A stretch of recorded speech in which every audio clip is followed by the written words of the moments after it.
Estamos en la sección en la que yo hago yo solo, que es Libros en Juego. En Libros en Juego acabamos hace poco con el libro de Breve Historia de la Primera Guerra Mundial. Esos vídeos que he grabado en directo se publican en Bisbélica. También se está saliendo esto en un podcast, en audio. Lo podéis ver, podéis buscarlo en vuestra aplicación de podcast. Menos en iVoox, porque en iVoox me da un problema de copyright. Dicen que que es problemático que de lo que estoy hablando y que no puedo darlo de alta como podcast. Bueno, pues nada, mala suerte de momento. Pero aquí estamos. Bueno, hoy buenas tardes a toda la gente que se está incorporando a este directo de Libros en Juego. Un saludo de David Arribas, este que os habla, y hoy vamos a tratar un tema muy distinto al del otro día, como os estoy comentando. Hoy vamos a tratar el tema de aleatoriedad, un libro de Deborah J. Bennett que salió en español con esta pinta que os voy a enseñar ahora y que está medio imposible de encontrar a no ser que lo busques en PDF o en EPUB, que sí se puede buscar y descargar, o no sé si se podrá comprar, no lo sé. Yo lo he tenido que conseguir de cualquier manera, aunque el libro que yo tengo es una versión inglesa que conseguí en Iberlibro y que, bueno, pues es fácilmente conseguible en inglés, pero lo podéis buscar en español. Y es una introducción al azar y a la historia del azar, lo cual es bastante interesante con lo que tratamos aquí habitualmente en este canal, que son los juegos de mesa.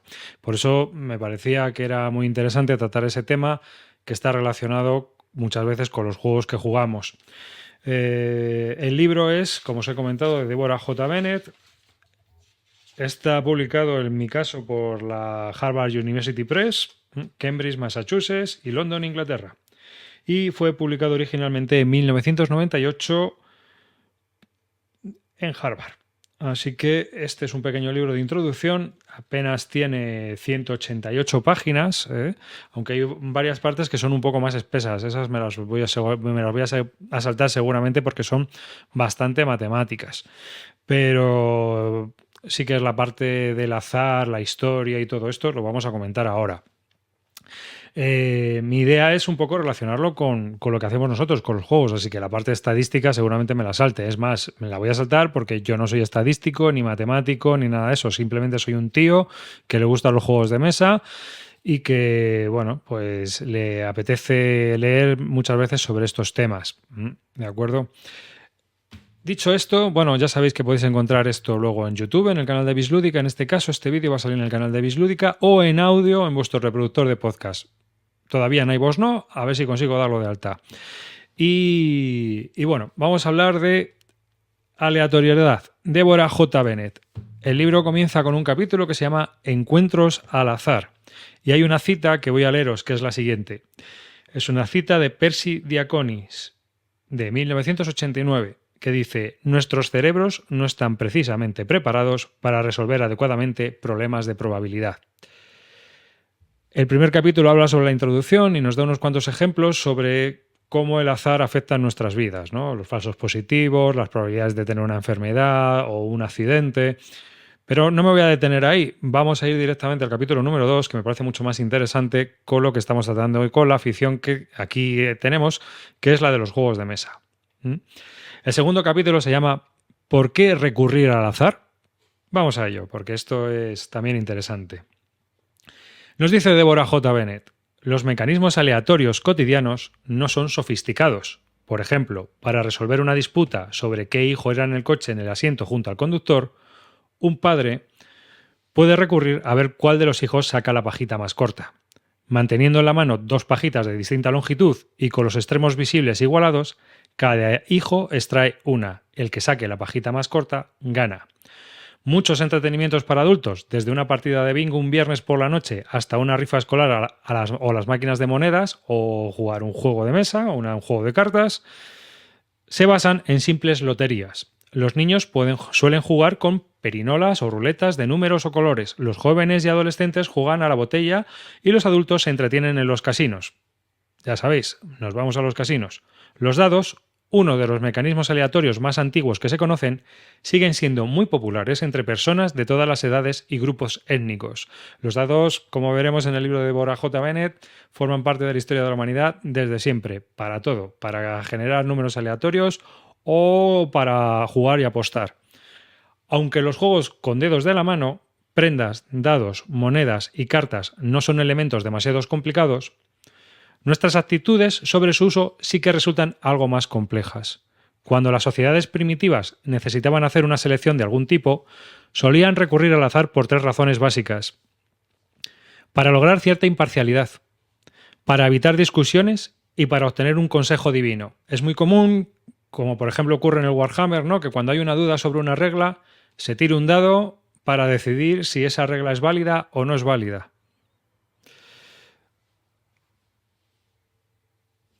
Las ideas modernas sobre el empleo del azar para tomar decisiones también evoca aspectos de imparcialidad, de solución de disputas e incluso de una intervención sobrenatural.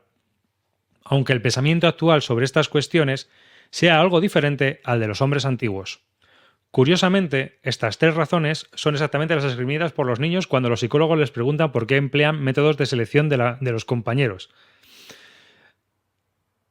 Débora nos sigue contando. Cuando el azar determina realmente los resultados, ningún grado de inteligencia, habilidad, fuerza, conocimiento o experiencia pueden servir de ventaja a ningún jugador, emergiendo así la suerte como única fuerza equilibradora. ¿Nos suena, no? O sea, muchas veces cuando estamos jugando un juego es el azar el que hace que equilibre las diferentes experiencias que pueda haber en la mesa o las distintas capacidades a la hora de jugar un juego. Si un juego es muy sesudo pero tiene una parte de azar, esa parte de azar es la que, digamos, sirve de equilibrio o puede servir de equilibrio con la gente que tenga más experiencia en el juego. El azar es una forma justa de determinar los movimientos en algunos juegos y en ciertas situaciones de la vida real. El elemento aleatorio permite a cada participante llegar a pensar para sí: tengo las mismas oportunidades que mi oponente. Nos sirve para igualarnos, nos sirve para tener la misma posibilidad de ganar. Algunas de estas situaciones entran propiamente dentro de la categoría de análisis y solución de problemas, si somos ambiguos sobre las alternativas y no nos preocupa realmente la decisión adoptada. Pero aún así debe tomarse una. El simple hecho de lanzar una moneda al aire nos eximirá de responsabilidades, nos ahorrará tiempo y nos liberará del proceso mental necesario para analizar las alternativas. Desde que, cuando con la pandemia cambió un poco, pero muchas veces cuando yo tengo que seleccionar algo o estamos en grupo, lo que hago es randomizarlo, es decir, lo aleatorizo. Saco el móvil y le digo: ok, Google, dime del 1 al 5 un número. Y ese número, mira, va a decir algo. No, se ha callado. Y ese número pues es el que va a servir 1, 2, 3, 4, 5, pues aquí, o vamos a este sitio, o esta tarde vamos a hacer lo otro, ¿no? Es una forma de aleatorizar, de no tener que pensar, de no tener que desgastarte a la hora de hacer las cosas. Cuando se trata de asignar una culpa o un castigo o una deuda grave, las elecciones realizadas al azar pueden ser absolutamente injustas. Esta es una de las cosas que obviamente tiene el azar. Muchas veces se ha utilizado para eso, ¿no? E incluso en los juegos también. En algunas ocasiones utilizamos el azar para, penalizar a uno de los jugadores. Hay que tener mucho cuidado con eso. Muchas veces, ya sabéis que muchas veces ese tipo de juegos frustran a los jugadores. Y es más, cuando se revisitan esos juegos y quieren que se llegue a más público, se quitan todas estas cosas que pueden ser un lastre para la adopción por parte de un gran público, ¿no? Una referencia interesante sobre lo injusto de una decisión tomada en virtud de un sorteo se puede encontrar en el Talmud. La noción hebrea, raramente cuestionada, de que todo sucede bajo el mandato de Dios. Parece encontrar una excepción en la historia de Acán, y digo parece por lo que vais a ver. Para determinar el culpable de una particular ofensa, Josué echa la cuestión a suertes, recayendo sobre Acán la suerte de ser culpable, quien se revela diciendo: Josué, ¿acaso me condenarás por la mera suerte? Eleazar, el sacerdote, y tú sois de los 2 hombres más justos de nuestra generación, y aún así, si yo hubiera de echar algo a suertes entre vosotros 2, la suerte siempre recaería sobre alguno de los 2. Así objetaba Acán, que su culpa había sido determinada por un sorteo, manifestando que, culpable o inocente, la suerte siempre había de señalar a alguno. Pero Akan se encontraba solo en su inquietud sobre el uso de un mecanismo aleatorio para una determinación tan importante. Para todos los demás era obvio que Dios, y no el ciego azar, manifestaba su juicio a través de la suerte. La intervención divina había identificado correctamente al culpable. Akan termina finalmente confesando su culpa y es conminado a dejar de rebatir de forma irreverente el uso de la suerte. Los jefes, que decidieron su culpabilidad echándolas a suertes, tenían de su parte la fuerza psicológica, suficiente como para violentar al sospechoso para hacerle confesar su pecado, quizá hasta el grado de que confesara un pecado que no había cometido. Como veis, en la antigüedad la suerte se pensaba que era una cuestión de Dios, o sea, no existía el azar. Para todo había un determinismo, todo tenía un destino. Las decisiones importantes, como modernamente solemos pensar, deben ser juiciosas y basarse en la lógica más que en el azar. Cuando los resultados de la decisión apenas tienen consecuencias o nos encontramos en una situación en la que nos vemos incapaces de elegir entre varias alternativas, entonces y solo entonces estamos dispuestos a dejar la decisión en manos del azar. Sin embargo, no siempre ha sido así. En el pasado, los métodos aleatorios que descartaban cualquier elemento lógico de habilidad desempeñaban un papel fundamental en los juegos y en las decisiones importantes de la vida cotidiana. Antiguos mecanismos aleatorios en los juegos de azar. Aquí Deborah Bennett nos va a comentar cómo eran estos mecanismos, con qué empieza a jugar el humano para empezar a realizar tiradas de azar, aleatoriedad. Los mecanismos aleatorios han sido empleados desde la antigüedad para dividir propiedades, para delegar responsabilidades o privilegios civiles, para dirimir disputas entre vecinos, para elegir la estrategia a seguir en el curso de la batalla, para regir los juegos de azar, para todo.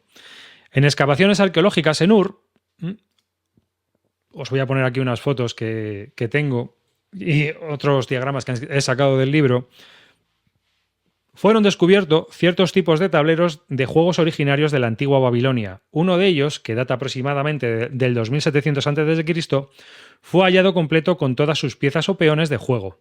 Se cree que el juego se regía por algún elemento del tipo de un dado, aunque este no ha sido hallado. En el emplazamiento del Palacio de Nosos, en Creta, se encontró un tablero de juego con complicadas incrustaciones, supuestamente pertenecientes a la civilización de Minoa. 2400-2100 a.C., juegos de azar. Aunque no fueron halladas piezas ni dados, se cree que el juego era relativamente similar al backgammon. Los tableros encontrados en la Baja Babilonia, Asiria, Palestina y otros lugares recuerdan a un juego originario del antiguo Egipto y tienen bastante en común con algunos juegos de naipes modernos, unas clavijas o piezas que encajan en orificios practicados en el tablero, marcan el recorrido alrededor del mismo, un juego de tablero similar al juego de la oca o una forma primitiva de backgammon datado entre el 1878 y 1786 a.C. Fue encontrado en una tumba egipcia en Tebas, junto con las piezas del juego en forma de perros de presa y chacales de marfil. ¿Por qué tantos tableros antiguos han sido encontrados sin unos dados acompañantes? Quizás porque se empleaban otros utensilios de mayor antigüedad que los expertos no han podido reconocer como tales. Si las conchas o guijarros u otros objetos comunes en la naturaleza eran empleados como dados, los arqueólogos no podían establecer dicha conexión, o quizá los dados eran elaborados con materiales como la madera u otras materias vegetales, de modo que se han descompuesto con el paso del tiempo. Otra posibilidad es que se emplearan los dedos de la mano para determinar el número que regía el juego. En tal caso, no podrían encontrarse objetos identificables como mecanismos determinantes del azar. Los primeros dados de 6 caras conocidos procedentes de Oriente en una excavación de la antigua Mesopotamia, en el norte de Irak, en Tepe Gaura, se hallaron hechos de barro cocido y datan del año 2750 a.C. En el Valle del Indo también se han encontrado dados del mismo material y aproximadamente del mismo periodo en todos los estratos de la excavación, incluyendo dados prismáticos, rectangulares y triangulares, y dados cúbicos. Todas las caras de los dados cúbicos están marcadas con puntos, orificios, o sea, ya se marcaban 3000 años antes de Cristo los puntos de los dados. En aquellos tiempos, los puntos probablemente se usaban ante la falta de otro método de notación numérica, pero la tradición de usar puntos en lugar de números ha persistido hasta la actualidad en la mayoría de los dados modernos. O sea que, como veis, la cosa ya viene de lejos. El dado quizás sea uno de los elementos aleatorios más antiguos que existen y sigue sin cambiarse un ápice. Es un diseño perfecto, como veis. En diversas excavaciones de Egipto se han hallado dados cúbicos de 6 caras datados en el año 1320 a.C., aunque en numerosos yacimientos egipcios de mayor antigüedad se han encontrado huesos que semejan dados, quizás empleados con un fin parecido. Estos mismos tipos de hueso, denominados tali o astragali, también han sido encontrados en yacimientos de la antigua Grecia y Roma. Son los conocidos astrágalos o tabas, huesos de talón. Yo cuando era pequeño tenía un amigo que todavía jugaba con tabas. Son los huesos de talón de animales ungulados, como los ciervos, los terneros, las ovejas y las cabras. Los astrágalos o tabas tienen 4 largas caras planas marcadamente diferentes, sobre las cuales puede descansar un hueso, y 2 pequeños extremos redondeados. De las 4 caras planas, 2 son estrechas y aplanadas y 2 son anchas. Una de ellas ligeramente cóncava y la otra ligeramente convexa. Con cada cara de hueso, cada una de las caras del hueso es diferente de las otras. No es necesario marcar estas caras. En caso de marcarse con puntos, corresponderían a las puntuaciones 1, 3, 4 y 6 de un dado. Los juegos de azar de griegos y romanos se jugaban con 4 tabas. La tirada más baja, conocida como los perros, resultaba cuando se lanzaban las 4 tabas. La tirada más alta, llamada la jugada de Venus, se obtenía si las 4 caras eran diferentes. Las tabas fueron imitadas en marfil, bronce, vidrio y ágata y se empleaban tanto en juegos como en ceremonias religiosas. La palabra griega para dado o cubo es cubos, de la cual deriva la palabra talmúdica para dado, cubia, y la palabra español cubo, la palabra española cubo. La palabra árabe para designar al astrágalo, así como para el dado, cúbico, es cap y significa tobillo. O sea que todo va relacionado. Algunos expertos han concluido que ello implicaría que las tabas serían el antecesor de los dados cúbicos, aunque no se ha podido alcanzar ninguna demostración concluyente.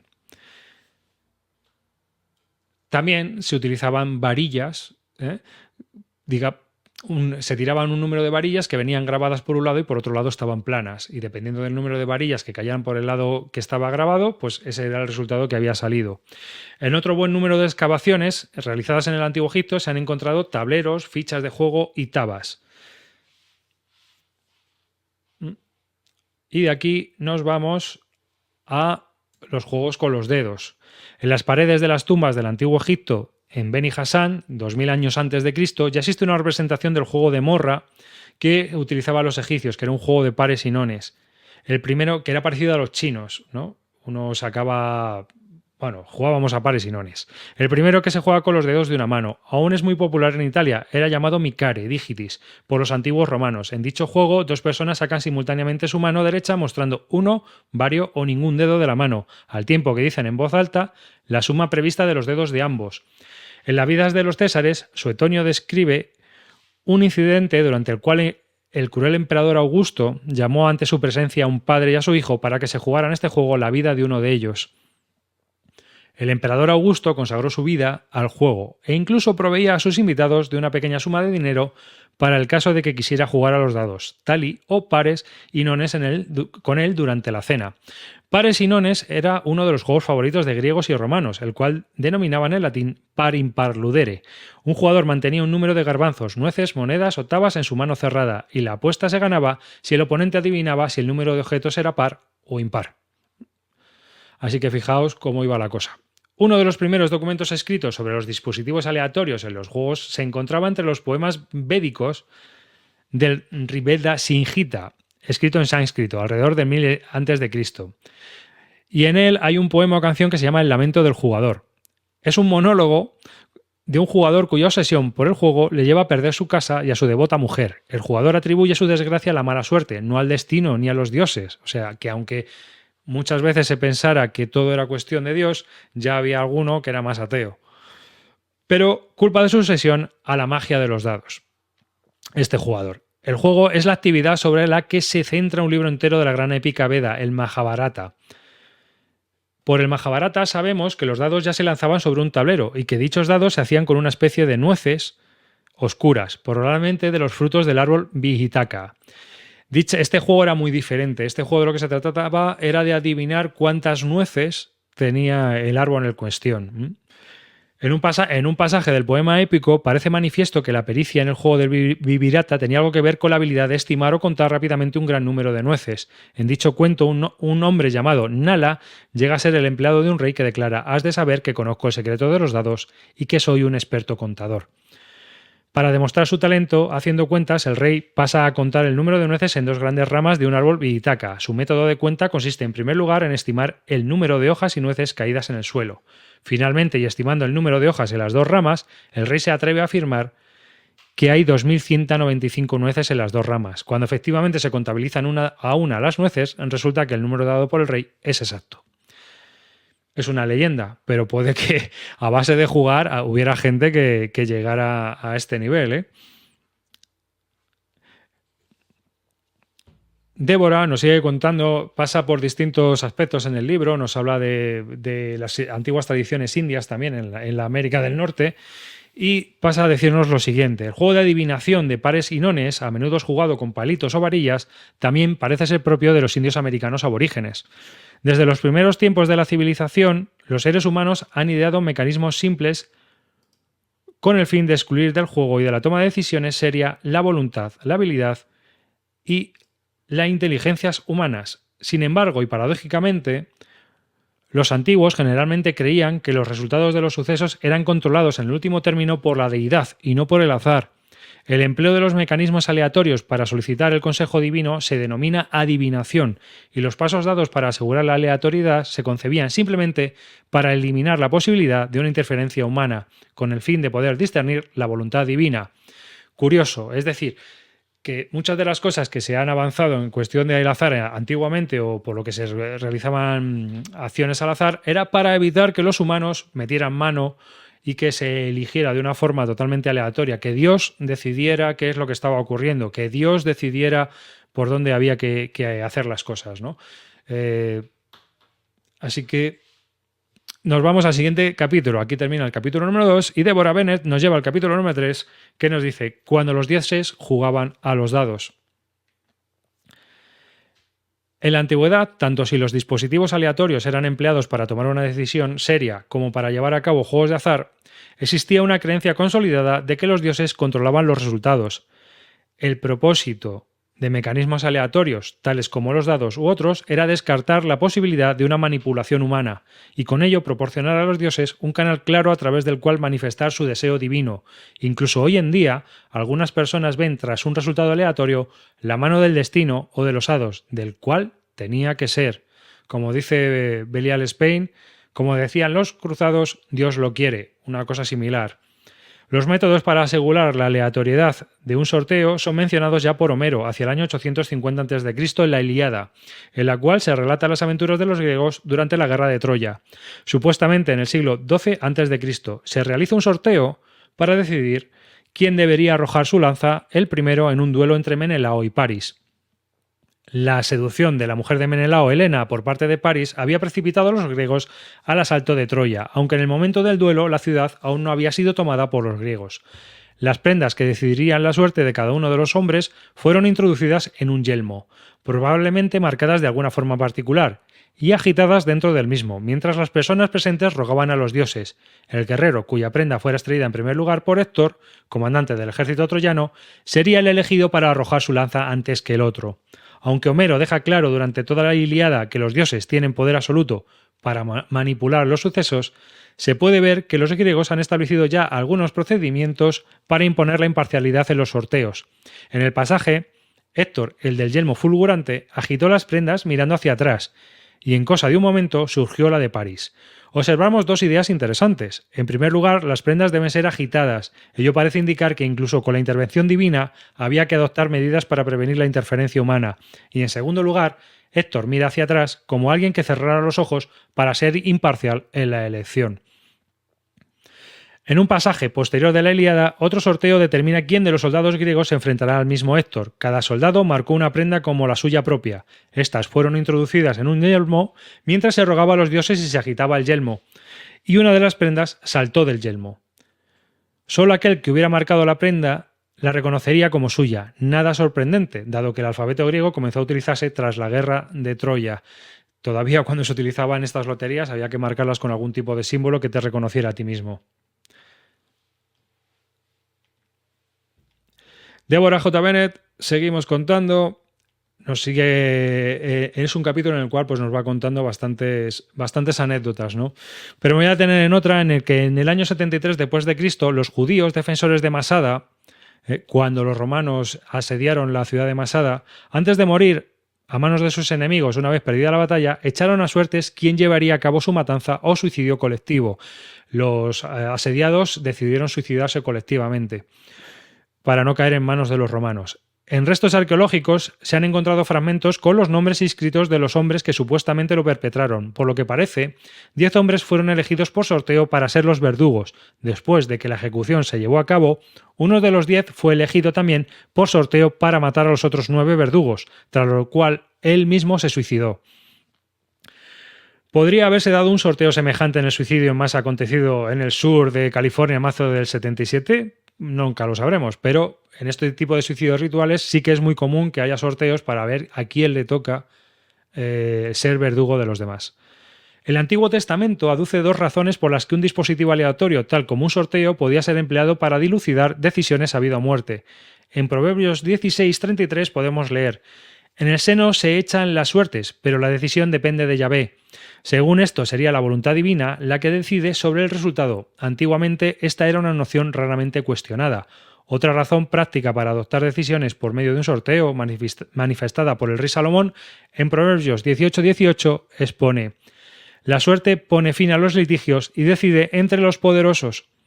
En los tiempos bíblicos, la recurrencia al azar era una forma acordada de tomar decisiones, dado que permitía zanjar discusiones entre las partes enfrentadas, a menudo poderosas. Los rabinos conflictivos y recalcitrantes, por ejemplo, frecuentemente empleaban una forma de sorteo para asignar deberes diarios en el templo. Como veis, era algo muy común utilizar la suerte para quitarte el mochuelo de encima. Te ha tocado. Que es también algo que ocurre hoy en día, en las empresas. Yo creo que todos lo hemos sufrido. Que alguna vez, bueno, pues si nadie lo quiere hacer, a sorteo. Y resulta que te toca a ti igualmente. Bueno, Deborah J. Bennett nos sigue contando. Los participantes en las primeras loterías europeas, como antes hicieran los pueblos de la antigua Mesopotamia, a menudo invocaban a Dios y a los santos para que les dieran suerte. A comienzos del siglo XVI parece que una forma de lotería se puso de moda y se extendió entre la población. Durante los siglos XVII y XVIII las loterías siguieron floreciendo. En esta época, la costumbre era que un niño, probablemente con los ojos vendados, extrajera una tira de papel de una urna o de una rueda de la fortuna, o incluso una bola de un bombo rotatorio. La lotería era considerada por pobres y ricos como una fuerza de compensación, dado que el dinero del premio estaba al alcance de todo aquel que jugaba, como ahora, más o menos. Y seguimos con el azar y el libro de las mutaciones, una interesante desviación hacia la adivinación, ¿no? El I Ching, o libro de las mutaciones, extensivamente consultado por los chinos de hoy en día, comenzó como un oráculo que incluía dispositivos sujetos al azar. De acuerdo con la tradición china, el I Ching era uno de los 5 libros escritos o compilados por Confucio en el siglo V o VI a.C. El libro describe 64 hexagramas, figuras con 6 líneas, y sus interpretaciones asociadas mediante el empleo de algún mecanismo aleatorio. Se llega finalmente a 2 de dichos hexagramas para predecir una suerte particular. Son necesarios 2 hexagramas para consultar, porque el libro de las mutaciones remite al cambio verificado al pasar de un hexagrama a otro. Un rollo. El caso es que hay que hacer un ritual para poder dilucidar este tipo de horóscopo, ¿no? Entonces, Débora nos sigue contando y nos describiendo cuál es la metodología que hay que utilizar para sacar los 2 hexagramas del libro y poder pues, leer nuestro futuro o ver una determinación. Las técnicas empleadas actualmente incluso son más complejas y todo esto es para hacer un ritual, es decir, que esto podía ser directamente hecho con el random.org y te dice los 2 hexagramas que tienes que leer y punto. Pero no, se hace un ritual porque es una especie de algo sacro, ¿no? Una forma sacra de realizar un evento adivinatorio. Aunque dicho método de sumar los tallos resultantes es altamente sofisticado, se ha visto que las probabilidades de obtener un yin o un yang son iguales. Es decir, que independientemente del sistema que tú hagas, el hexagrama que va a salir es al azar completamente, que puedes utilizar un sistema u otro. Tal complejidad en los procedimientos para llegar a un simple yin o un yang pueden llegar a sorprendernos, pero es posible que el proceso fuera larguísimo e interminable con el fin de imprimir a los participantes un sentimiento de ceremoniosidad y seriedad. El oráculo o la buenaventura a la que se llegaba mediante el I Ching se consideran basados en una asociación entre lo humano y lo divino, una referencia a la adivinación mediante los tallos de Milenrama, escrito por el poeta chino Sun Jun en el siglo XI después de Cristo. Nos cuenta una creencia, ¿no? Y se toma la Milenrama, pero para obtener un haz para par o impar de tallos de Milenrama, la propia persona dividirá el haz entero en dos. A continuación contamos los tallos de 4 en 4 y sigue así, ¿no? Y va haciendo un ritual muy ceremonioso hasta que al final se van eligiendo los dos hexagramas que constan del I Ching.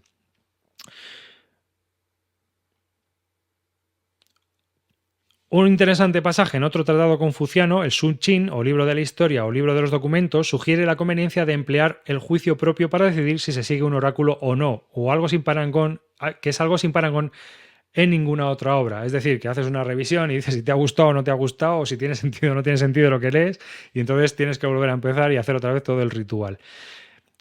Es muy curiosa esta asociación, pero el azar tiene mucho que ver con las decisiones que los dioses nos imprimen, ya que nosotros no tenemos capacidad de poder decidir, no tenemos capacidad de poder cambiar ese punto, ese destino, ese azar. De hecho, se aconseja al que pregunta por su suerte que no se base en un solo adivino o en un solo único sistema de adivinación, sino más bien que siga la opinión mayoritaria, incluso después de que los adivinos hayan llegado a sus predicciones. El tratado continúa admitiendo ciertas incertidumbres y aconseja adoptar un juicio propio, pero si albergas grandes dudas, entonces delibera sobre ello y vuélvete hacia tu propio corazón. Delibera y vuelve hacia los tuyos, delibera y vuélvete a la gente común, delibera y vuélvete a la gente que predice y adivina. Este es mi consejo. Si tenéis que sacar un 12 en 2 dados y sale un 11, delibera y cambia el resultado. Esto, sobre todo jugando en solitario, es una cosa que puedes hacer perfectamente. Estas implicaciones de una obligación moral de deliberar sobre los resultados del oráculo, en lugar de aceptarlo como un valor absoluto, distinguen al I Ching de otras formas de adivinación. Emplear el azar para llegar a un pasaje concreto del I Ching constituye una forma de rasomancia, la búsqueda de una guía mediante la selección aleatoria de un pasaje de una obra literaria. Lo cual yo no sabía hasta que no leí este libro. A lo largo de todo el Oriente Medio, de Europa y de Asia, las civilizaciones antiguas recurrían a los dispositivos aleatorios para revelar la voluntad de los dioses, tomando elaboradas precauciones para asegurarse de que los participantes humanos no pudieran influenciar en los resultados. Pero solo porque el destino de la persona dependiera de los dioses, ello no implicaba justicia o imparcialidad. Este aspecto cínico de la psique humana fue representado entre las diosas romanas por Fortuna, la diosa del destino. Fortuna era una personificación de la veleidad, que no mostraba signos de parcialidad, así como tampoco recompensaba la virtud o castigaba el vicio. La popularidad de Fortuna experimentó un resurgimiento en Europa durante la Edad Media y el Renacimiento, apareciendo citada la diosa en las obras de Boecio, Dante, Boccaccio, Chaucer y Maquiavelo, entre otros. La fortuna ni es igualitaria, ni es equitativa, ni es justa. La fortuna es la fortuna. Las referencias literarias y artísticas a Fortuna a veces la presentan ciega y con los ojos vendados, mostrando una indiferencia absoluta por el virtuoso, el rico o el poderoso. El poeta inglés William Blake, en una nota sobre sus ilustraciones a Dante, escribió: «La diosa Fortuna es la sierva del diablo, dispuesta a besar el trasero de cualquiera». Así es descrita siendo tanto imparcial como injusta. A veces se la representa como muchas manos por quitar los bienes con tanta facilidad como los otorga, o sus manos derechas o izquierdas pueden representar la fortuna de Dios y del diablo respectivamente. A veces tiene alas, pero por lo efímero de la fortuna. Ha sido retratada de pie sobre una bola o un globo o haciendo girar una rueda. En la tradición romana, Fortuna jugaba a los dados con las vidas de los hombres, siendo el destino de estos determinado por el resultado del juego. Es una pregunta que yo también me hago muchas veces porque a la gente... cuando la gente rechaza el azar, si no se debe a eso, ¿no? A que no se basa en la justicia tal cual, no se basa en que tú sepas más o tú sepas menos en el juego, no se basa según tus habilidades, te ha tocado o no te ha tocado. De aquí pasamos al capítulo 4 y ya comenzamos lo que se denomina el cálculo de probabilidades. Luis Pasteur decía: el azar solo ayuda a la mente dispuesta. Muchos adultos y niños de mayor edad pueden llegar a comprender el hecho de que al lanzar una moneda al aire, la probabilidad de que salga cara es igual a la de que salga cruz. Entendemos bien que la probabilidad de ganar una apuesta a cara o cruz es de 1/2 o de un medio, no importa cómo la nombremos de forma similar, sabemos que las probabilidades de obtener un determinado número al lanzar un dado es de 1 entre 6 y que las probabilidades no cambian, serán un 1, un 2, un 3, un 4, un 5 o un 6 el número en cuestión. Sin embargo, cuando se trata de calcular la probabilidad de obtener una determinada suma de puntuaciones al lanzar dos dados, muchas personas ya no saben qué contestar y estiman las probabilidades de obtener un full o una escalera de color al jugar al póker suele superar la capacidad de la mayoría de la gente. No es tan fácil estimar la probabilidad de un determinado resultado cuando todos los resultados posibles no son igualmente probables. Es decir, cuando tenemos un azar en el cual no es fácil estimar las mismas probabilidades, en el caso, por ejemplo, de tirar 3 dados y sumar los resultados, para mucha gente es mucho más complicado calcular ese cálculo de probabilidades que obviamente cuando es solo un dado, que es de 1 a 6. Sabes que tienes una posibilidad entre 6 de sacarla. Pero 11 con 3 dados, ¿qué posibilidad tienes? Y esto trajo de cabeza a la gente durante muchos siglos, os lo aseguro. El tipo más sencillo de suceso aleatorio es aquel cuyos resultados son probables. Simplemente no existe forma alguna de anticipar con seguridad cuál de los resultados podría suceder. El concepto igualmente probable indudablemente resultaba difícil de comprender en épocas antiguas. En gran parte porque los dados y las monedas normalmente no eran perfectamente simétricos. Con certeza, los antiguos deben haber comprendido que las caras de una taba no son equiprobables, pues dos caras son estrechas y planas y las otras dos anchas, una de ellas convexa y otras cóncava. Pero la capacidad de estimar la probabilidad de salir de cada cara simplemente era algo muy complicado y difícil para la mentalidad de entonces. En la época reciente se ha demostrado que la probabilidad de cada cara de una taba de salir es de aproximadamente un 10% para cada cara estrecha y de un 40% para cada cara ancha. Pero como Florence Nightingale David, la persona que dirigió los experimentos que sirvieron de base a dichas estimaciones, advierte, las probabilidades indudablemente se verían afectadas por el tipo de animal del que se tomara el hueso, el porcentaje osificado de tendones en cada taba y por el peso del hueso. Puede que cada hueso nos dé una constante diferente. A comienzos del siglo XVII, Galileo, el que inventó el telescopio, tenía ya una idea clara de que lo que hoy podríamos llamar unos dados limpios, entendiendo por ello aquellos con igual probabilidad de que salga cualquiera de sus 6 caras. Como él mismo describió, un dado limpio tiene 6 caras y cuando es lanzado cualquiera de ellas tiene la misma probabilidad de salir. Para tener una idea adecuada de la diferencia entre una probabilidad igual o desigual, consideremos en primer lugar un experimento, con resultados igualmente probables, el lanzamiento de un dado limpio de 6 caras. Dado que el dado ha sido construido de forma simétrica y equilibrada para asegurar su uniformidad, cada uno de los números tiene la misma probabilidad de salir al ser lanzado.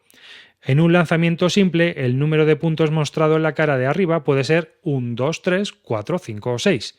Dicho formalmente, podríamos decir que el espacio muestral con igual probabilidad consiste en los números del 1 al 6, la lista de todos los posibles resultados.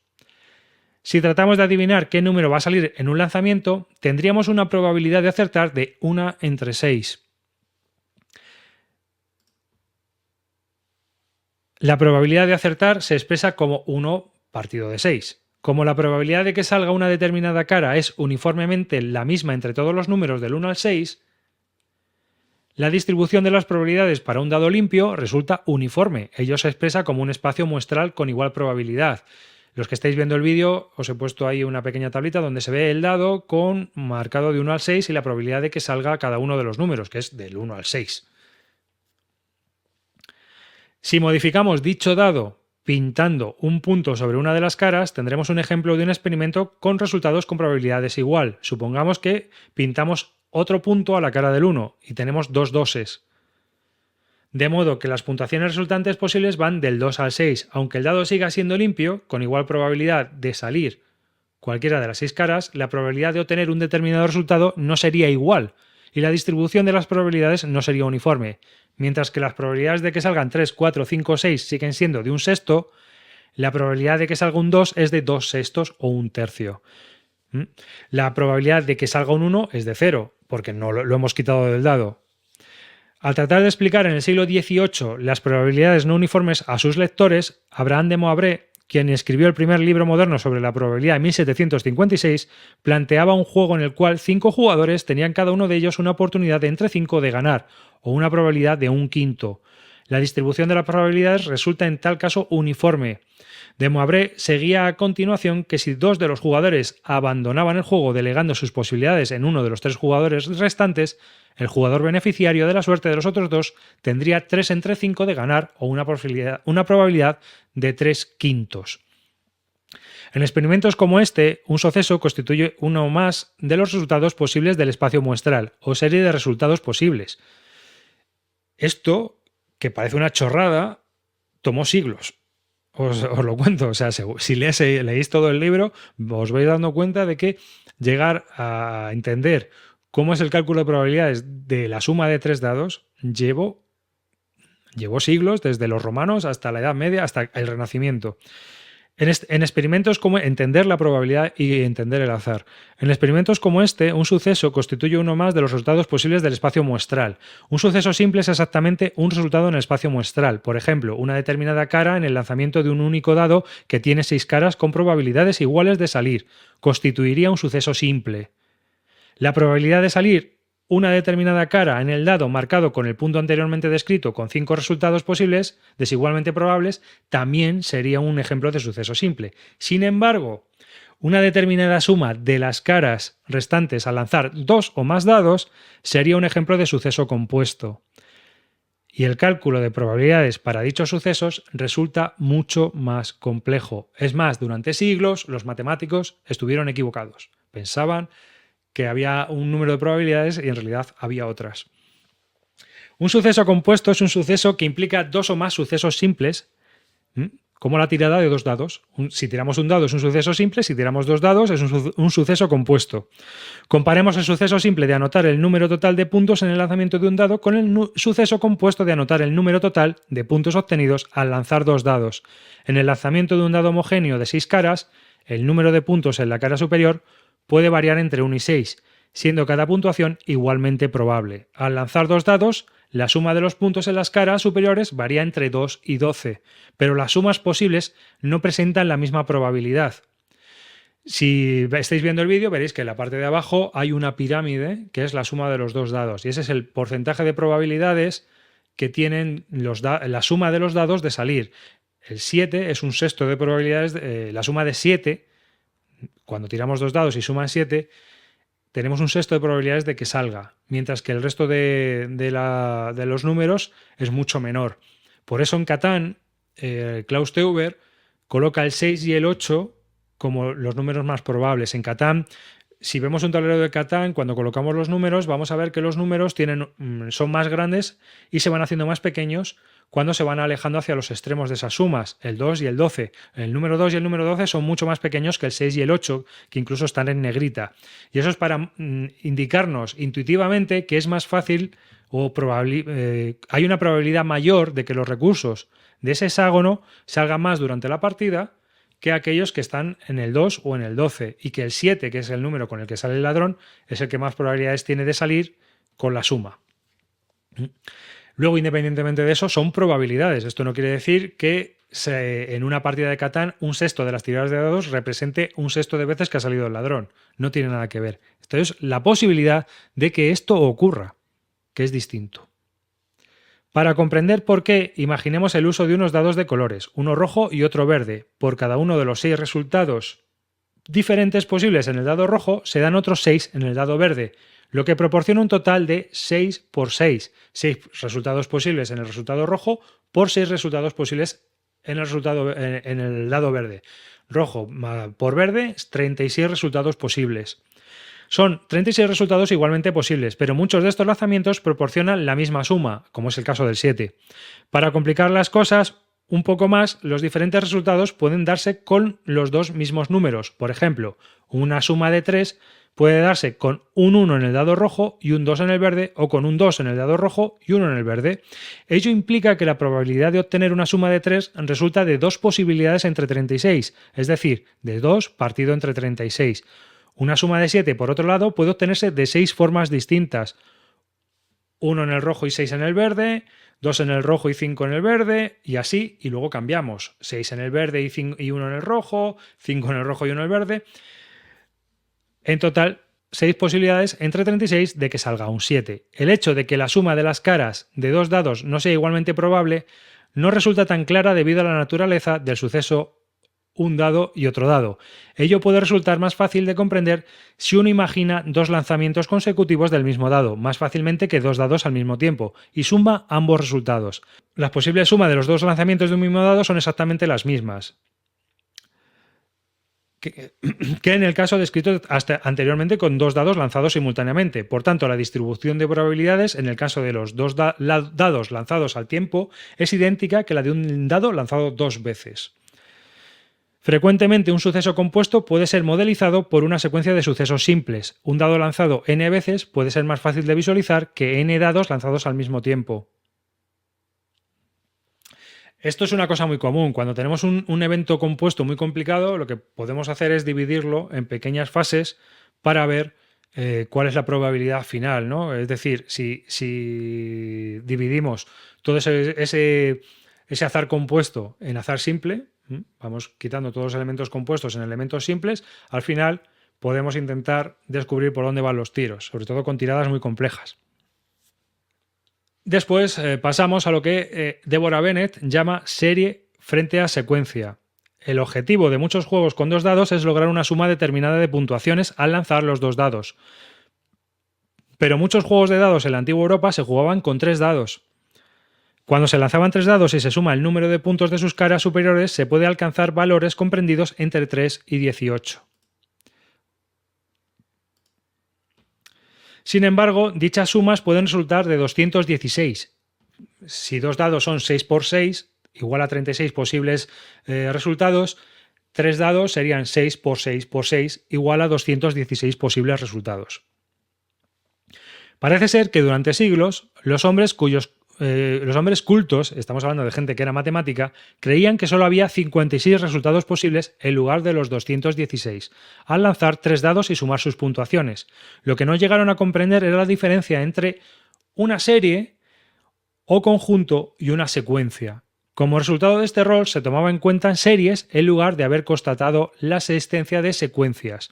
La serie 1, 2, 3, es decir, sacamos en un dado un 1, un 2 y un 3 en otro dado, es idéntica a la serie 3, 2 y 1. Es decir, que con los mismos dados, con distintas tiradas, podían dar el mismo resultado, o la misma serie. La serie que nos daba un dado nos da un 1, un dado nos da un 2 y un dado nos da un 3.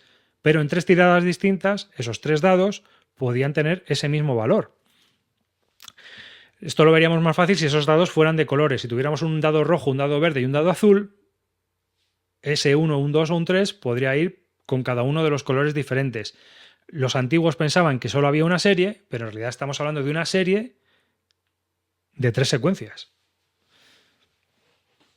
Los elementos y el orden son los que determinan la secuencia 1, 2 y 3. De hecho, esta secuencia no es la misma que la secuencia 3, 2, 1, como os he estado comentando, o que cualquier otra ordenación diferente de los números 1, 2 y 3. Cuando se lanzan 3 dados al tiempo, lo único que podemos observar es la serie final de números, la secuencia particular que provocaría dicha serie. Al ser un elemento compuesto, solo vemos el final y eso nos puede equivocar, pero si lo hacemos de forma simple, tiramos un dado, luego tiramos el otro y luego tiramos el otro, nos damos cuenta de que las secuencias son distintas. Cuando solo nos interesa el resultado final, no parece relevante cómo se ha obtenido este, pero si queremos estimar la probabilidad, resulta esencial saber el número de formas igualmente probables de que un resultado tenga lugar. Supongamos que tras lanzar 3 dados se obtiene un resultado de 1, 1 y 2. En otras palabras, que la serie resultante es 1, 1, 2. De hecho, hay 3 formas de que salga dicho resultado teniendo la secuencia 1, 1, 2. La secuencia 1, 2, 1 o la secuencia 2, 1, 1. En contraste con ello, en el resultado de 1, 2, 3 o serie resultante 1, 2, 3 se puede contar hasta 6 secuencias, igualmente probables. 1, 2, 3, 1, 3, 2, 2, 1, 3, 2, 3, 1, 3, 1, 2 o 3, 2, 1. La probabilidad de obtener un resultado final de un 1, un 2 y un 3 es de 6 entre 216. Si los 3 dados se tiran al tiempo, la idea de que un resultado concreto podría salir de varias formas no resulta perceptible. Es decir, que la naturaleza secuencial de dicho suceso aleatorio es difícil de entender, pero su comprensión es esencial para estimar con precisión las distintas probabilidades. Los juegos que implican el empleo de 3 dados han sido muy populares desde la época del Imperio Romano. Sin embargo, apenas hay constancia de que entonces se diera una comprensión de la importancia de la naturaleza secuencial del fenómeno. La primera enumeración correcta conocida de lanzamientos equiprobables de 3 dados se atribuye a Richard de Furnivall en su poema De Bétula, escrito presumiblemente entre 1220 y 1250. De Furnivall describía en él las 216 formas en que 3 dados podían salir, incluyendo las distintas secuencias o permutaciones. Además, de Furnivall resumió en una tabla el número de series de 3 dados que totalizaban las sumas posibles comprendidas entre los valores 3 y 18 y las correspondientes secuencias numéricas de los 3 dados, que pueden proporcionar dichos resultados. Las sumas posibles se leen en las columnas a la izquierda del todo, que os estoy enseñando en la foto. Por ejemplo, la primera fila informa sobre las sumas de 3 a 18, mientras que la segunda lo hace sobre las sumas de 4 a 17. La columna de cifras central proporciona un listado del número de resultados aparentes o series que pueden proporcionar dichas sumas, y la columna de cifras final indica el número de secuencias que podría haber proporcionando dichas sumas. Una suma de 3 o de 18 puede resultar de una sola manera, o un 1 más 1 más 1, o un 6 más 6 más 6. Por tanto, la primera línea de la tabla de Furnivall indica que la suma de 3 a 18 puede resultar únicamente de una serie y de una sola secuencia. Una suma de 4 o de 17 tiene un solo resultado aparente, pero dicho resultado podría obtenerse a partir de 3 secuencias diferentes igualmente probables. Por ejemplo, una suma de 4 se obtiene de un resultado del tipo 2 más 1, el cual puede resultar de las secuencias 2 más 1 más 1, 1 más 2 más 1 o 1 más 1 más 2. La suma de 17 se logra de igual manera. De esta manera llegamos a sacar una tirada de 10 o 11 que se puede obtener de 6 formas diferentes con 27 secuencias. Si añadimos a la fila de totales sumando el número de series de la columna central, obtenemos el número 28. Como cada fila de la tabla representa 2 sumas diferentes, analizables del mismo modo, el número total de series resultantes es de 28 por 2, es decir, 56. Si añadimos el número de secuencias con igual probabilidad a la columna final, obtenemos el valor 108, pero como hay 2 sumas por fila, el número total es de 216. Así que tenemos las 56 series, las 56 formas de obtener los distintos números que van del 3 al 18, pero los 216 secuencias que se pueden obtener con las distintas permutaciones de los 3 dados. Es un poco complejo, pero si lo hacemos tirando de un dado en un dado, cada vez tiramos 3 dados y los sumamos, es mucho más fácil de entender. La percepción que permitió pasar de los 56 resultados aparentes en el lanzamiento de 3 dados a las 216 secuencias diferentes fue decisivo en el desarrollo de la comprensión matemática de la probabilidad. Sin embargo, el concepto no fue comprendido de forma general, y la teoría de la probabilidad no pudo ver la luz hasta algún tiempo después. La enumeración de Furnivall o fue rechazada o bien ignorada por la gente de la época, y no le hicieron caso hasta el Renacimiento. Aunque la adivinación mediante el empleo de dados en la Iglesia cristiana apenas se dio, Weevil, el obispo de Cambrai, en torno al 960 después de Cristo, describía las 56 virtudes cristianas, cifra que ha sido interpretada por algunos estudiosos como correspondiente a los resultados aparentes en el lanzamiento de 3 dados. Según esta teoría, el lanzamiento de los 3 dados podría haberse empleado para que los monjes practicaran alguna de las 56 virtudes durante un cierto periodo de tiempo. Tiraba los 3 dados al azar y según el resultado que hubiera salido en los 3 dados, lo comprobaban con una tabla con las 56 virtudes y decidían qué es lo que iban a practicar. Una enumeración bien conocida de los resultados aparentes en el lanzamiento de 3 dados, la Chance d'Odyssée, escrita a comienzos del siglo XV en un poema medieval con 56 versos. Cada verso es una buena aventura que corresponde a cada una de las 56 series, no las 256 secuencias de posibles lanzamientos de 3 dados. Se piensa que los poemas de este tipo se empleaban como buena aventura informales, determinando cada serie de 3 dados la suerte particular del que lanzaba los dados. De nuevo, solo contaba el resultado, la serie final de números en los 3 dados. Un ejemplo de un verso de este tipo para el caso de obtener la serie 653 al lanzar 3 dados es el siguiente. Mercurio, quien otorga la elocuencia, a tu nacimiento fuera tan inclinado, que te diera gran participación de ciencia, permitiéndote el corazón de los comunes doblegar, y de algunas otras cuestiones igualmente explicar, de modo que las palabras con la mayor sabiduría gobernares, que con el corazón sintieres o con la lengua alcanzares. Todo esto era muy utilizado para sacar... O sea, lo que quiero comentaros es que había muchísima relación con el azar, con el juego de dados. Era muy importante, era el único entretenimiento que había, la bebida y los dados. La primera evidencia de un estudio matemático sobre el azar, el Liber de Ludo Aleae, el libro de los juegos del azar, fue escrito por Girolamo Cardano alrededor de 1564, aunque no fue publicado hasta casi 100 años más tarde. A menudo descrito como un excéntrico, Cardano fue médico, profesor de matemáticas, ocultista, jugador supersticioso y un autor prolífico que llegó a escribir más de 200 libros y manuscritos. En su libro sobre los juegos de azar, Cardano computó correctamente las 36 secuencias posibles al lanzar 2 dados y las 216 habidas con 3 dados. Ello le permitió hacer cálculos probabilísticos precisos y determinar muchas otras cuestiones.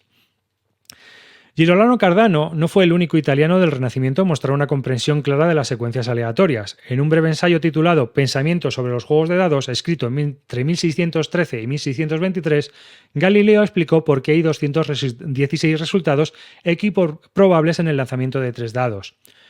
Comienza el ensayo declarando cómo se le había pedido que explicara por qué cierta suma con 3 dados parecían tener la misma probabilidad de salir y, sin embargo, los jugadores de dados creían que no todas eran igualmente probables. Había una sabiduría entre los jugadores que decía que habíamos posibilidades de que salieran unos números que otros, incluso habiendo las mismas series. Por lo tanto, algo estaba fallando. En particular observó que aunque las sumas de 9 y 10 pueden darse con una diversidad igual de números, tienen el mismo número de series, los jugadores sabían que la suma de 10 resultaba más ventajosa. Por supuesto, a lo que se refiere es al hecho de que la suma de 9 y de 10 presentan un número igual de series resultantes, aunque las dos sumas no tienen la misma probabilidad. Galileo explicó por qué la intuición de los jugadores tenía una base matemática, al demostrar que las 6 series de resultados que suman 9 pueden darse en 25 secuencias, mientras que las 6 series de resultados que dan la suma de 10 pueden salir en 27 secuencias.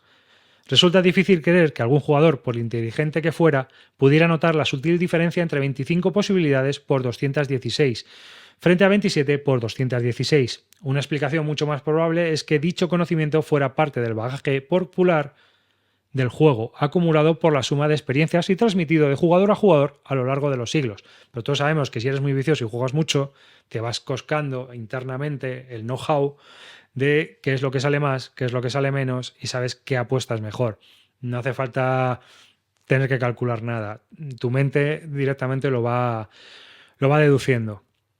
Si un gran cúmulo de experiencias o una intuición especialmente fina, resulta extremadamente difícil identificar los resultados con igual probabilidad de un suceso compuesto como el lanzamiento de 2 dados, y aún más difícil de 3. Para poder estimar las probabilidades correctamente, hay que ser capaz de medir o contar todas las posibilidades favorables o desfavorables con igual probabilidad, pero muchas situaciones son demasiado complejas para poder estimar todas las posibilidades involucradas. En un mazo de cartas hay 600.000 millones de combinaciones posibles de 3 cartas en una mano de Brix. Si bien en ciertas situaciones que requieran cálculo de probabilidades puede ayudarnos el hecho de reconocer la naturaleza secuencial y de suceso compuesto, en otros casos resulta claramente una tarea desoladora e imposible. Juego psicológico para jugadores empedernidos, capítulo 5. El insigne matemático del siglo XVIII, Jean Le Rond d'Alembert, uno de los científicos más influyentes de su época en Francia, argumentaba que las probabilidades de obtener una cara en 2 lanzamientos era de 2/3.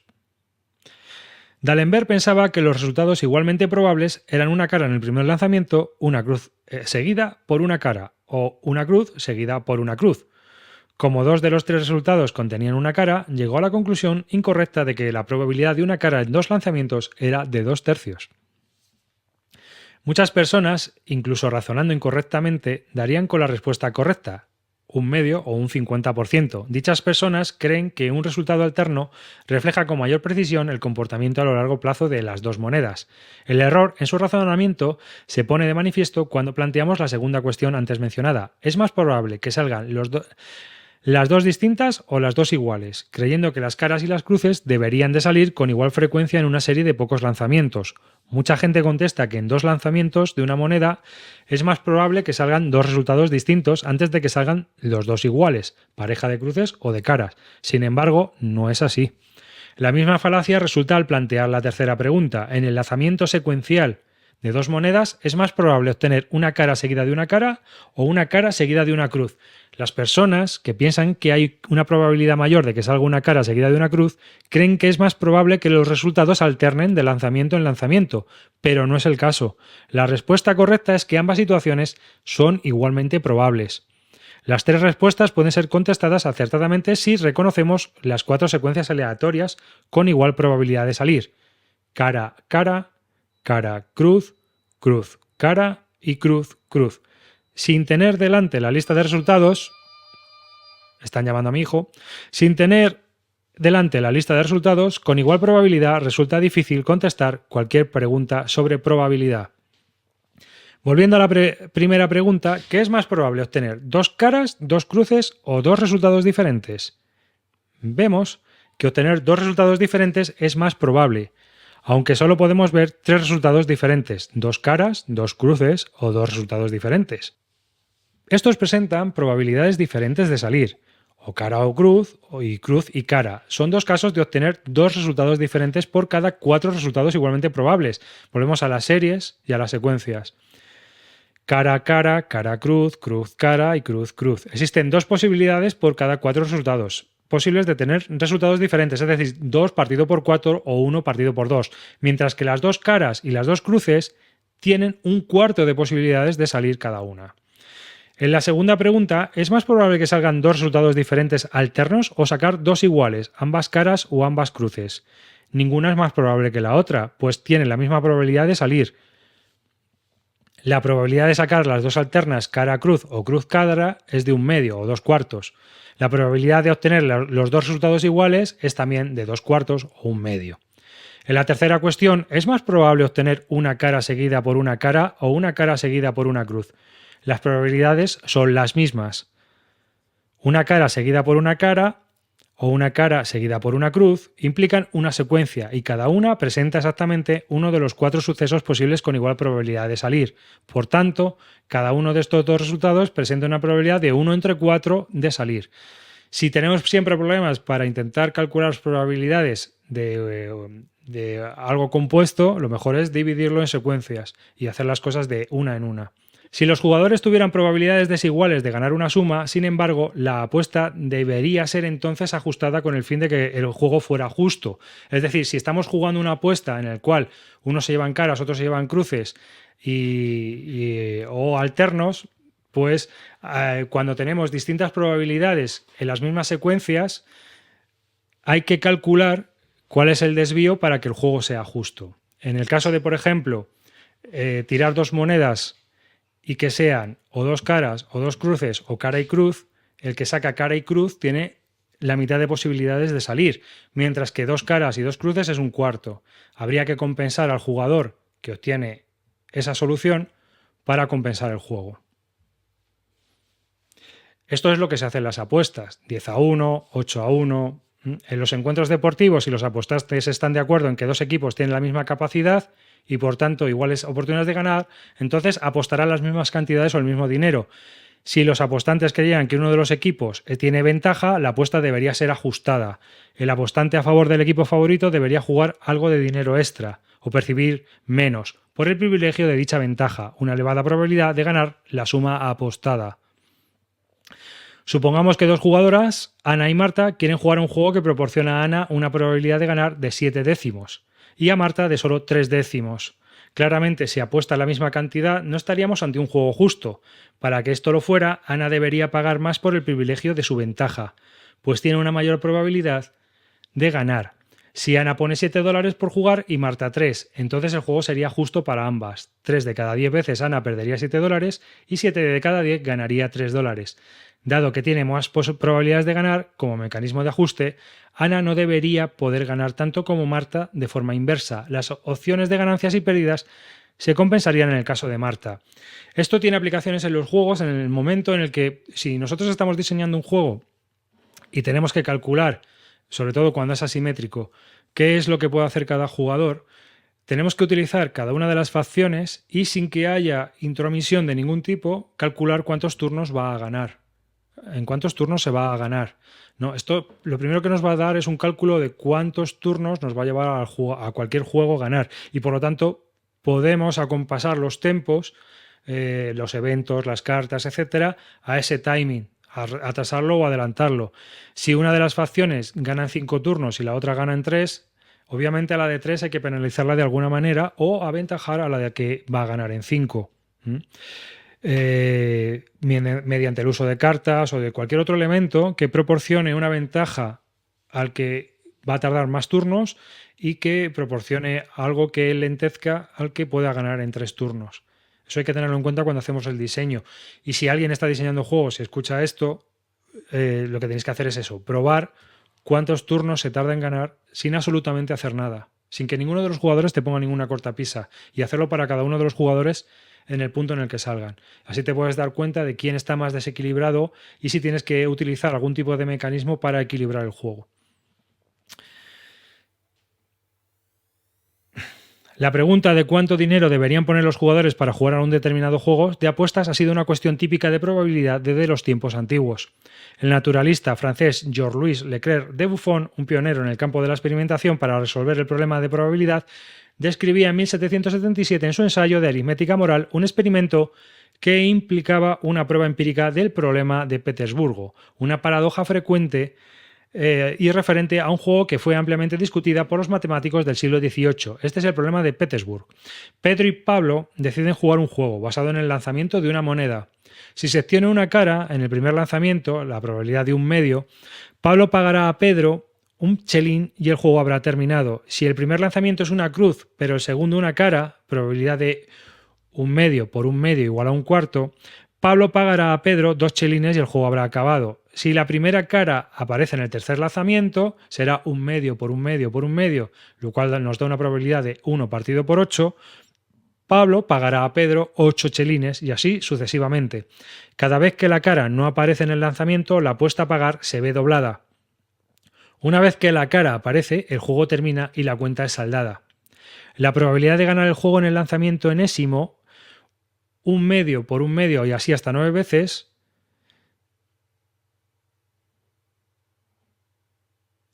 es n veces lo que le tienes que pagar. Pedro es el único jugador que puede ganar, de modo que debe pagar por el privilegio de jugar. Esto es como una tragaperras. Yo echo la moneda, tiro y a ver si me sale, ¿no? La pregunta es, ¿cuánto debe pagar Pedro a Pablo por el privilegio de jugar este juego? Cuando es infinito. Si descubrimos que sus beneficios previsibles no estuvieran relacionados con su apuesta, entonces esta sería la cantidad que Pedro debería pagar a Pablo para que el juego fuera justo. Como Pedro puede ganar un chelín la mitad de las veces, 2 chelines la cuarta parte de las veces, 4 chelines la octava parte de las veces, 8 chelines la 16ª parte de las veces y así sucesivamente, podríamos estimar las ganancias previsibles como 1 por un medio, etcétera, ¿no? Es una secuencia que creo que os he puesto aquí para que la veáis. Si sumamos un medio un número infinito de veces, ello podría suponer un número infinito de chelines de ganancia. Por Pedro, Pedro debería pagar a Pablo dicha cantidad para jugar. También, es decir, le debería pagar un infinito número de monedas por jugar un infinito número, por poder ganar un número infinito de veces. Pero eso no se da así. La paradoja es, pues, que Pedro probablemente no ganaría nunca un número infinito de chelines, sino una cantidad bastante inferior. Esta paradoja propone un juego sencillo de caras y cruces en el cual se estima que las ganancias de uno de los jugadores, calculadas por procedimiento matemático, resultaría infinito. Sin embargo, el sentido común, ya incluso en la época, exigía un pago más modesto por el derecho a jugar. Por ejemplo, la probabilidad de que una sola ronda pudiera superar el número de 10 lanzamientos de la moneda con unas ganancias de 1024 chelines. o más es ya de aproximadamente un 0,0000977% de las veces, es decir, la décima parte de un 1%. En un intento por reconciliar el dilema establecido con el problema de Petersburg, Buffon informaba de que había llevado a cabo un experimento sobre dicho juego entre Pedro y Pablo, empleando un niño para que lanzara una moneda. Llegó a documentar el resultado de 2.048 jugadas. Buffon encontró que la ganancia media eran de 5 chelines por jugada, una modesta suma, aunque las ganancias previsibles por jugada aumentaban si se jugaba más de 2.048 veces. Buffon señaló que para aumentar el promedio de ganancias hasta 10 chelines por jugada, el juego debería seguir jugándose durante unos 13 años.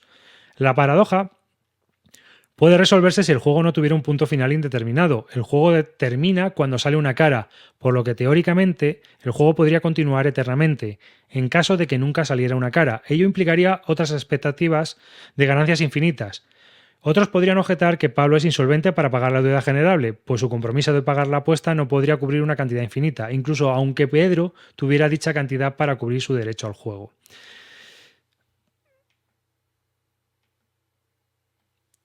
Y aquí lo vamos a ver, no sé si me queda mucho para terminar esta parte. Por terminar el capítulo. Vamos a terminar el capítulo y ya lo dejamos por hoy. Igual probabilidad a largo plazo. El titular de un artículo del New York Times de 1990 rezaba: una coincidencia entre 1 billón, ¿no le parece? En realidad, no, opinan los expertos. El artículo informaba de una coincidencia aparentemente increíble, según la cual a una mujer le había tocado la lotería en Nueva Jersey 2 veces seguidas en 4 meses, una proeza considerada originalmente como bastante remota, con una probabilidad de entre 1 entre 17 billones. Las investigaciones sobre coincidencias de este tipo llevadas a cabo por 2 especialistas revelaron, sin embargo, que la probabilidad de que algo así sucediera a alguna persona que tuviera en alguna parte de Estados Unidos que le tocara la lotería 2 veces seguidas era de más de 1 entre 30. Algo menos increíble después de todo, en sus explicaciones afirmaban que este era un ejemplo típico de la ley que afecta a los grandes números. La ley de los grandes números dice lo siguiente: con una muestra suficientemente grande, cualquier suceso remoto adquiere mayor probabilidad de suceder. Si se juegan suficientes partidas a cualquier juego donde haya azar, finalmente alguien sería capaz de ganar la lotería, de conseguir los resultados más extremos o lo que sea. En un plazo suficientemente largo, incluso las cosas más improbables pueden llegar a suceder. Y aquí volvemos a Roma. Débora Bennett nos lleva hasta Cicerón, que era un tío bastante inteligente y bastante interesante, y nos dice lo siguiente. Cicerón, quien tenía una comprensión sorprendentemente moderna de la probabilidad, comprendió bien este hecho en el siglo I a.C., confrontando con la afirmación de que 100 lanzamientos de la jugada conocida como Venus no podían suceder simplemente por azar. La jugada de Venus, acordaos que era tirar 4 tabas y que cada una de las tabas cayera en una de las caras diferentes. Cicerón disentía de este y decía: dices, por ejemplo, que si saliera la jugada de Venus en el lanzamiento de 4 dados, talis, ello se debería al azar, pero que si salieran 100 jugadas de Venus seguidas, ello no sería causado por el azar. En primer lugar, no veo por qué no sería posible. Nada es tan incierto como el lanzamiento de los dados, y sin embargo nadie hay que juegue a menudo los dados que no tenga una jugada de Venus, e incluso ocasionalmente 2 o 3 seguidas. ¿Preferiremos entonces decir, como los locos, que ello ha sucedido bajo la guía de Venus en lugar de por causa del azar? Disintiendo de sus contemporáneos, quienes pensaban que estas cosas ocurrían bajo los designios de los dioses, la visión más madura de Cicerón admitía que cualquier lanzamiento y cualquier secuencia de lanzamientos podría ser atribuida al azar. Cicerón sabía que en una racha suficientemente larga y permitido un número suficiente de oportunidades, el suceso más raro podía llegar a ocurrir, esa tirada en el strike donde salen todas las X, por ejemplo. ¿A quién no le ha pasado? Incluso hoy, esta perspicaz observación no resulta nada obvia para el común de la gente. El rabino Isaac ben Moshe Aramat, en el siglo XV, defendía en sus escritos un punto de vista bien distinto sobre un suceso que pudiera repetirse un elevado número de veces de una determinada forma. Dicho autor consideraba ese suceso como algo milagroso. Como veis, era muy complicado aceptar la probabilidad. Echar algo a suertes una sola vez es considerado como debido al azar, mientras que hacerlo repetidas veces es considerado como un signo de Dios, y no como causa del azar. En un escrito de 1564, nuestro amigo Girolamo Cardano se refiere a una incierta jugada de dados, asegurando que, aun así, en un número infinito de lanzamientos, casi de forma necesaria, este tendría lugar. Cardano también sabía que la ley de los grandes números se podía cumplir. El número de veces que un determinado resultado puede darse se acerca a la suposición o a la expectativa matemática. Cardano, como Cicerón, comprendieron que el suceso poco frecuente podía suceder en un plazo suficientemente largo. En su libro De los juegos de azar, Cardano afirma: el principio más fundamental de todo en el juego es simplemente que se den las condiciones equitativas. De rivales, de espectadores, de dinero, de la situación de los cubiletes de los dados y de los dados mismos. Para jugar con dados no hay ningún signo cierto, pues todo depende enteramente del puro azar. Siempre que los dados no sean falsos, haya lo que haya más allá de las conjeturas infundadas y de los argumentos alegados. Ello está sometido al ciego azar. Con ello, Cardano defiende las bases fundamentales del juego y del azar en sus requerimientos de condiciones equitativas. La taba tiene 4 caras y, por tanto, 4 puntuaciones, pero el dado tiene 6. En 6 lanzamientos, cada puntuación debería aparecer una vez, pero como algunas pueden repetirse, podemos concluir que en 6 lanzamientos alguna puntuación no llegará a salir. Y es cierto, si tiramos el dado 6 veces, alguna puntuación se repetirá. Cardano expresa que en 6 lanzamientos de un dado una determinada cara podría salir o no, pero que en un número suficientemente elevado de intentos, cada cara saldría una de cada 6 veces. Por ejemplo, si tiramos un dado 50 en 300 lanzamientos, podemos esperar que cada una de las caras salga 50 veces. En 30 lanzamientos, en cambio, podríamos esperar que saliera una de cada 5 veces. Cada vez que tiramos el dado se basa en la misma expectativa, un sexto de probabilidad, pero cuantas más veces tiremos el dado, cuantas más veces más alta sea esta tirada, 300, 500, 5.000, 20.000 veces, más cerca se acercará a ese un sexto completamente de probabilidad de que todas las caras salgan. Cuantas más veces tiremos, más probabilidades tendremos de que los dados, de que la suerte se vaya diluyendo y nos vaya llevando al cúmulo de probabilidades que puedan salir en cada uno de los dados. En 10.000 lanzamientos de un dado, la expectativa matemática nos dice que debería aparecer aproximadamente 1.667 veces. Pues 1.667 es aproximadamente un sexto de 10.000. Y aquí lo que ocurre es que, aunque un dado no salga 50 veces en una cara, el porcentaje es tan pequeño que realmente no es una variación, no es algo que sea crítico o inasumible. El porcentaje es muy pequeñito. No obstante, las opiniones que muchos adultos expresan delante de un tablero de juego resultan bastante similares a las dadas por niños pequeños. Después de una serie de veces ganadas es posible escuchar: «Está de racha. Apuesta por él». O bien, tras una racha perdiendo: «Ahora te toca ganar. Apuesta por él». Esto es lo que llaman falacia del jugador. Solemos creer que el azar es un proceso autocorrector, en el cual las desviaciones en una dirección terminan siendo compensadas por desviaciones en la otra dirección, pero de hecho las desviaciones en una racha corta no resultan corregidas. Simplemente se diluyen en la tendencia a largo plazo.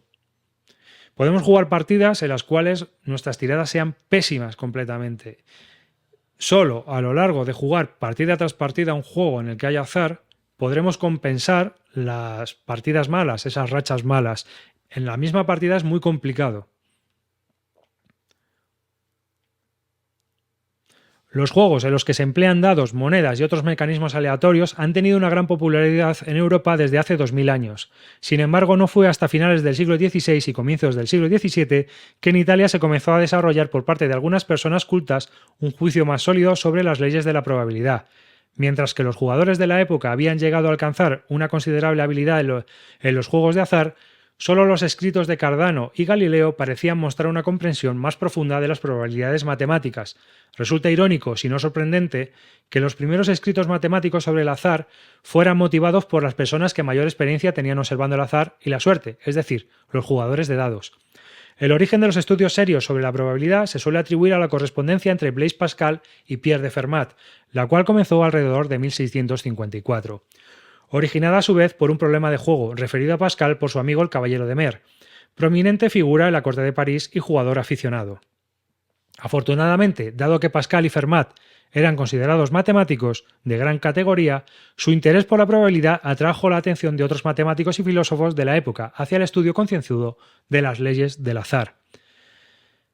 Azar o necesidad sería el capítulo 6, pero aquí ya lo vamos a dejar. Empiezan mis corresponsabilidades y por lo tanto pues tengo que dedicarme a otras cuestiones. Muchas gracias a todos los que no os habéis dormido y habéis aguantado hasta aquí a la hora de la siesta. Si tenéis algún comentario que hacer, las personas que me están viendo en este momento, un viernes por la tarde, que me sorprende que haya tanta gente.